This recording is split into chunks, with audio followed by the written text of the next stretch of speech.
Welcome, everyone. My name is Nancy Lopez. I'm a member of the Board of Directors of DC Refers, which is a referral service in DC that connects people of modest means with lawyers and mediators who are willing to help them resolve their legal disputes using reduced fee services. So I'm so glad to have you all here today and really excited to have Nancy Drane from the DC Access to Justice Commission here to talk about the the Justice for All initiative.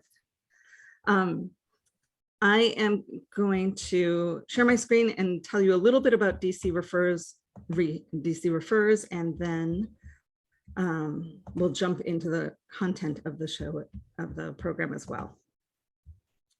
So DC Refers website looks like this. It is a place where people can go to find an affordable lawyer or mediator that will represent below modest means clients at below market rates. One of the exciting things that has happened this year is we now have mediators available who will help try to resolve or mediate disputes. So if you have a client who might benefit from that service, please go to the website or reach out. And we are right now recruiting employment lawyers who have at least 2 years of legal experience to join our panel. And if you know people who do employment law, now is a great time for them to apply to join DC Refers.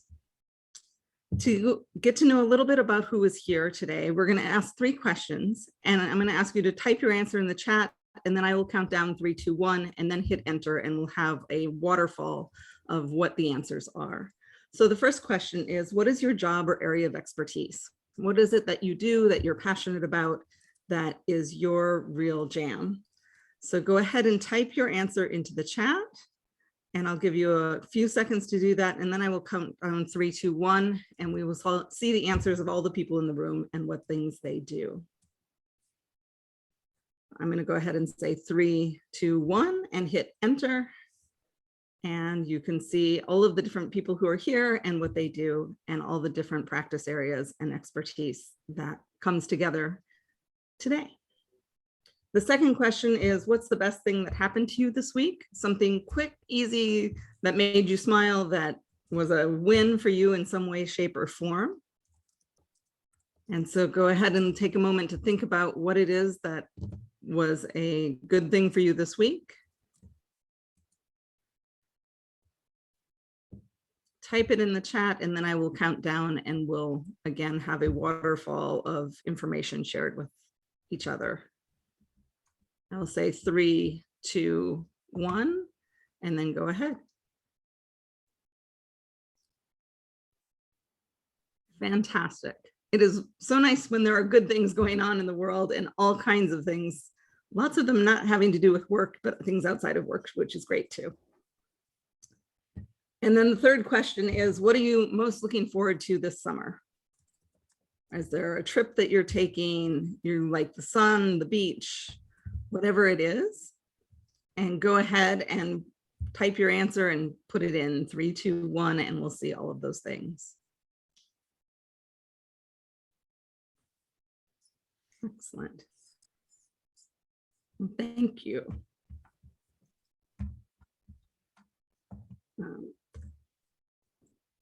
And the last thing I want to mention about DC Refers is that I want to put on your radar screen that our next DC Refers Reconnect after this one will be on July 7th, Thursday. And the topic will be the Legal Aid Transformation Network and the Coordinated Intake and Referral Service. So you can go ahead and RSVP for that and put it on your calendar, and we hope to see you again then. With that, I'm going to introduce Nancy Drane. She is the Executive Director of the DC Access to Justice Commission. She is a leader in our community and a great thinker about access to justice issues. I had the pleasure of working with her through her board service at Washington Council of Lawyers, and she's also on the board of DC Refers. Before she came to the DC Access to Justice Commission, she spent 13 years at the Children's Law Center here in DC. And before she went to law school, she was an elementary school teacher. So she brings a wealth of experience. And we're excited to hear more about the Justice for All initiative. So with that, Nancy, I will hand it over to you. Well, thank you so much, Nancy. And I've had in the past week, I've had occasion to chaperone both an 8th grade and a 5th grade event, and determined that I made the wrong choice, the right choice in steering towards the law and not wrangling tweens around the country. So thank you so much for having me. I'm really happy to be here. It's such an honor for me to serve on the board of DC Refers. It fills such an important and often overlooked access to justice gap in our community, which is services to those with moderate income. So I'm really, really pleased to be here and to be a part of this series. I am going to share my screen and am excited to talk with you about the Commission's work. Okay. So, several years ago, actually right before the pandemic, the Commission committed to a planning effort through Justice for All. And it's really, for us, been an important way for us to refine our work and move access to justice forward in a tangible way. Justice for All is actually an initiative of the National Center for State Courts. And just give me one second. I'm just trying to advance. There we go. So Justice for All is an initiative of the National Center for State Courts. Many jurisdictions in the country have launched Justice for All efforts, and they are typically led by commissions in those jurisdictions. And what Justice for All does, what it intends, is to really shine a light on the reality that despite the resources that we have developed to support civil legal aid, too many people with civil justice problems fail to get help of any kind. And we certainly know that that's true here in the District of Columbia, where rates of lack of representation in our local courts, for example, is extraordinarily high. Why don't people get help? There are lots of reasons. Many individuals don't recognize that their problem is a legal problem. For example, they might see a consumer debt problem as a financial problem and not understand that there are legal solutions and ramifications for that. They may not know where to go to seek help. They may seek help, but give up on the process because it's too complicated. And even those who go through the process may find that they're turned away because of a lack of resources. And what we know is that this is certainly the experience of those individuals who navigate the civil justice system, but it's also often the experience of those non-legal professionals who work with them, folks in the faith community, medical providers, librarians, that they often struggle as well to identify legal information and to know how to navigate what is a very complicated process. And so what Justice for All suggests is that we try to combat these challenges towards a goal of leaving no one with no legal help. And I should clarify that this does not mean that everybody gets a lawyer for the full life of their case. That, I dare say, is an unattainable goal, but it means that people get some form of effective assistance. That could be legal information. It could be access to a form that they can navigate themselves. It could be access to brief advice or other forms of self-help, or it could mean access to a lawyer for either a limited scope opportunity or for the life of the case, but that we should be accessing a full continuum of services and that everyone should have access to that. And JFA also really encourages that effort to be done in a thoughtful, coordinated way, and in a way where we use all the tools that are available to us: court services, self-help, technology, navigators who are often not lawyers, working with non-legal community partners who have access to people in the community, coordinated intake, which is something that's happening here, and policy change. And I think what's really at the core of Justice for All and very important is that all of that work really needs to be driven by users and user engagement, that we cannot presume what the experience of users in the system is, that we need to ask them, that we need to better understand their experience, better understand the solutions that work for them, so that as we are combating these challenges, we are doing so in a way that is really respects that user perspective and is user informed. So with all that in mind, DC and the commission settled on a set of justice for all priorities. We assessed our system's strengths and challenges, and we used that through our commission reports, the community listening project. It had been studied in lots of different forms. Well, we tried to bring together that assessment of where we did really well, but where we were challenged. We consulted with stakeholders, we brainstormed a list of potential priorities, and ultimately we settled on a list of priorities in January of 2022 that I'll go over in a few minutes. I think it's really important for me to say that these are community priorities. So, we understood that as the commission, we play a unique role in our community as a convener to bring people together, to facilitate collaboration and coordination, to elevate issues that need additional attention in our community, but that we cannot do any of this alone, that in order for this work to be effective, we need to work in partnership with all of the stakeholders involved, the courts, private law, legal services organizations, law schools, those community partners that we work with, the DC government, that everybody plays a role in our civil justice system, and that we needed to bring people together to coordinate, but particularly to make sure that we were leveraging work that was already happening, that was really positive, and avoid duplication of efforts. And that was something that really became clear to us during the pandemic. We did some of this convening when the pandemic hit our community, and it just became so clear that one of the strengths of our system here in the district is that we have so many stakeholders who are committed to access to justice, and in particular, civil access to justice.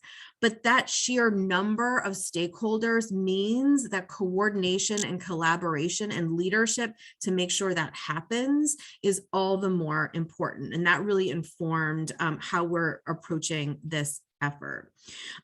So we settled on this list of foundational system challenges that we thought really had the potential to help district residents early on in the process. And one of the things that we really were mindful of is that, for the vast majority of district residents, they navigate this process alone. And so, that experience of self-represented litigants, unrepresented litigants, however you want to refer to them, that really had to be central. That, of course, it's important to develop resources for civil legal aid. And I think most of you know that that's a huge priority of the commission. And we just finished our annual budget advocacy. So we need those resources for lawyers, and we need the court to reform, but we also really need to think about those experiences of all the people who, for whatever reason, don't connect with lawyers, to make it a better experience, and to really include their voice in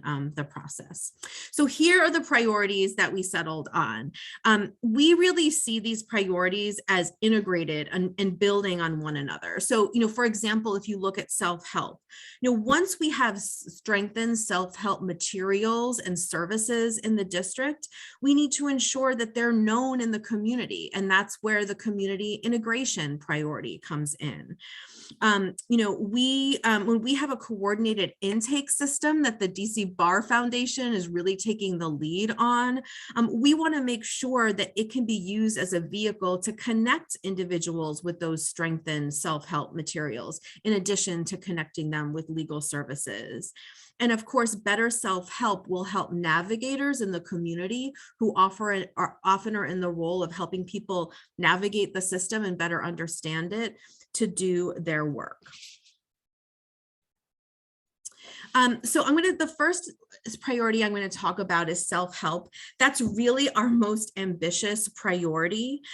We really want to assess what's available in our system.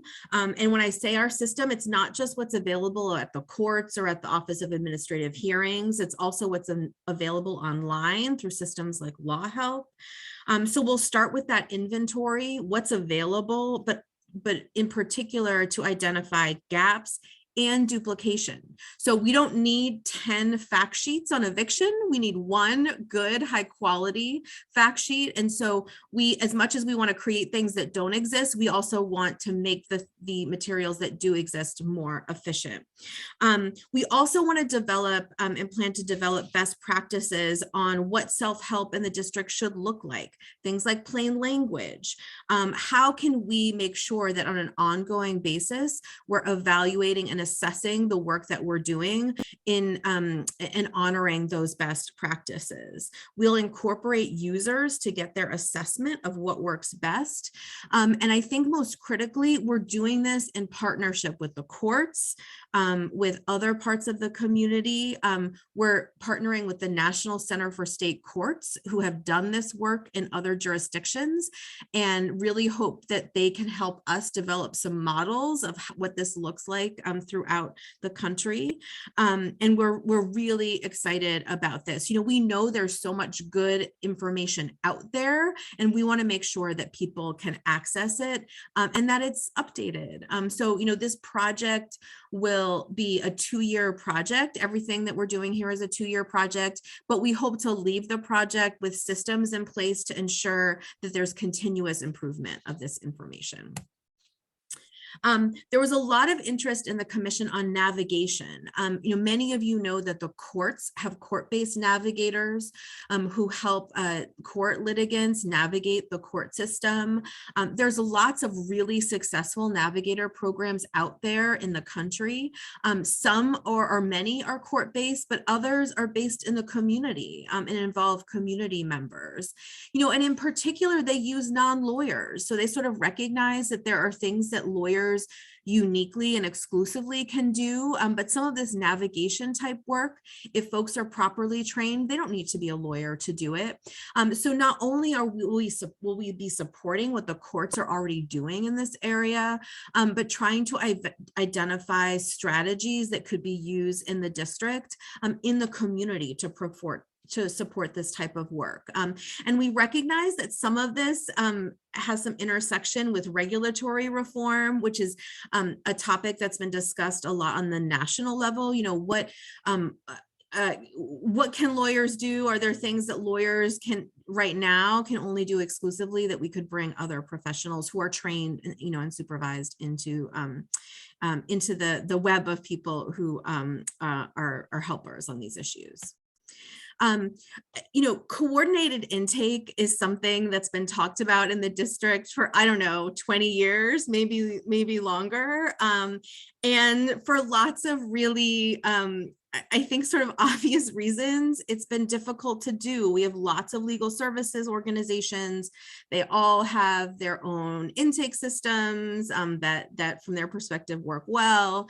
But many years ago, the DC Bar Foundation, really committed to making this a reality here in the district. And, I think of all the priorities, this is particularly user focused. So we know that for the average district resident, if they are looking for help with a legal issue, they can't call 10 different organizations, and sometimes they don't even know which organizations to call. Having a no wrong door approach, having a single point of entry is the most user-centric thing we could do as a community, I think, to deliver civil legal services in a better way. And so, huge kudos to the DC Bar Foundation for really taking this on. They're so well situated to do it because of their relationship with our legal services providers. So the commission we're really committed to helping make that effort successful. So championing the work that the Bar Foundation is doing, providing them with guidance and support and feedback along the way. And as I said before, we really see this as essential to not only connecting people with legal services, but also with other forms of legal information. So, for community and integration, one of the things that we heard loud and clear from other professionals in the community, so folks outside of the legal community, is that it was really difficult for them to help people who came to them with legal problems. They didn't know where to go for help. They didn't know where to connect them. And part of this will be solved by coordinated intake, right? Because that'll be a number that people can call to get a lawyer. But a lot of times this was about legal information, how to get a divorce, how to get a name change, how to do things that might not even require a lawyer. And so we want to make sure that as we're strengthening self-help and as we're, having a coordinated intake system developed, that we're listening to some of those folks in the community about information flow.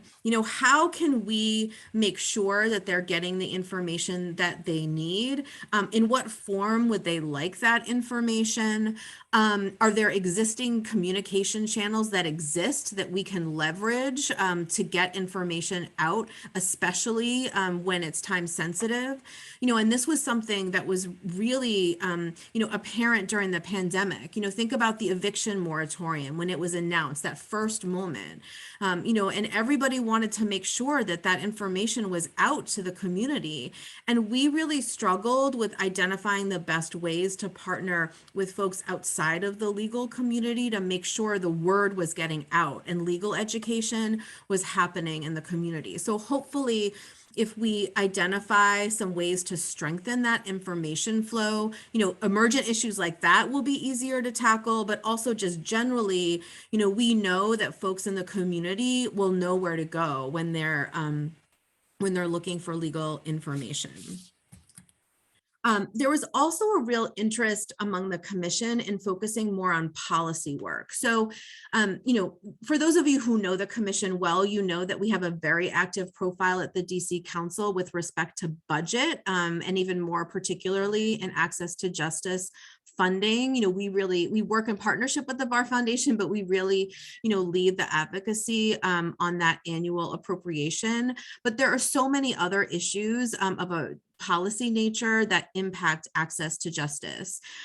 So we wanted to make sure that we're doing more of that, but also want to be thoughtful about it so that we have a specific mission and role on access to justice. There's lots of things that we would probably want to opine on, but we also have limited resources. We're a staff of 2.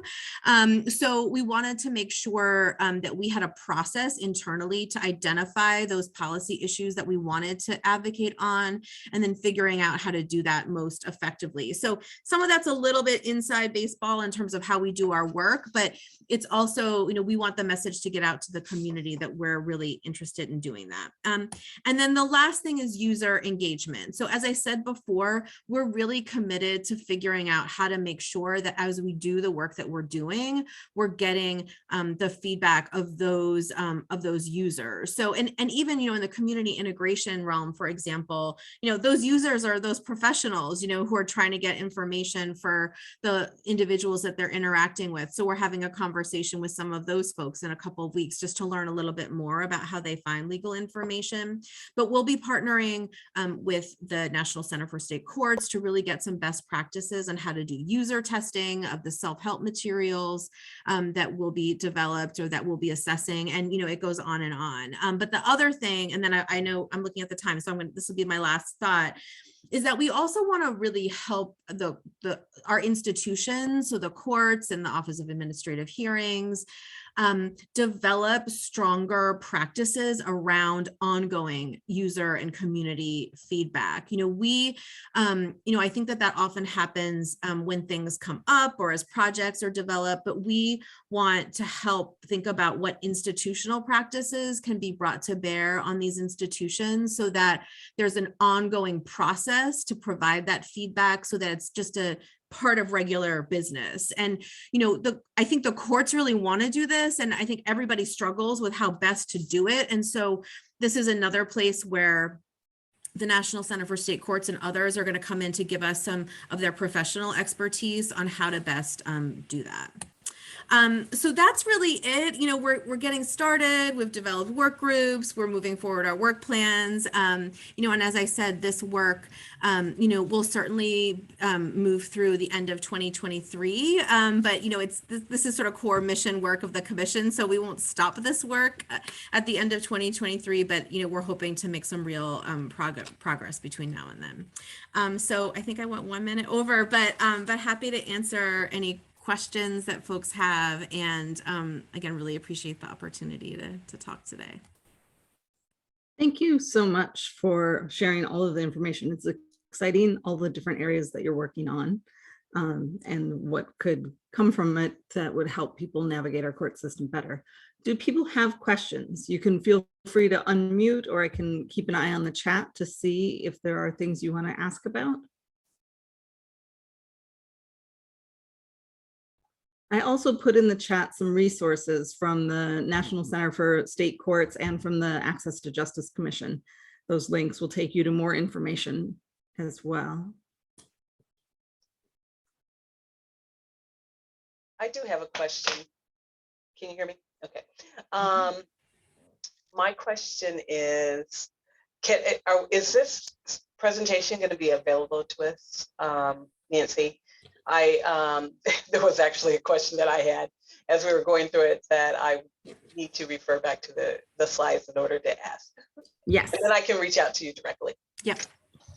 Yeah, we are recording so that we can send a link to that, and I will send Nancy's slides and the links around as well in a follow-up email for everybody. Okay, thanks.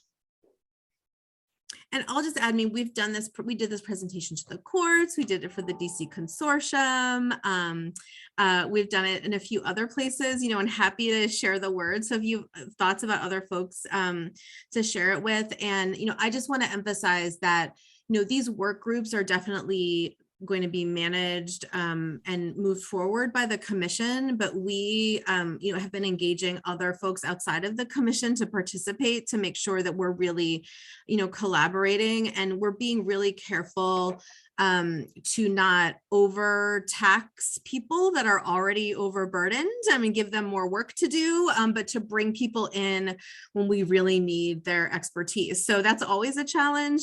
But we really wanted to commit to bringing some resources to this, so that we're not just asking the community to do more, but helping to sort of guide the community through these conversations. And bringing them in when we needed them, but respecting the important work that folks do every day. So, well, it's a hard thing to find the right balance for, but we are trying.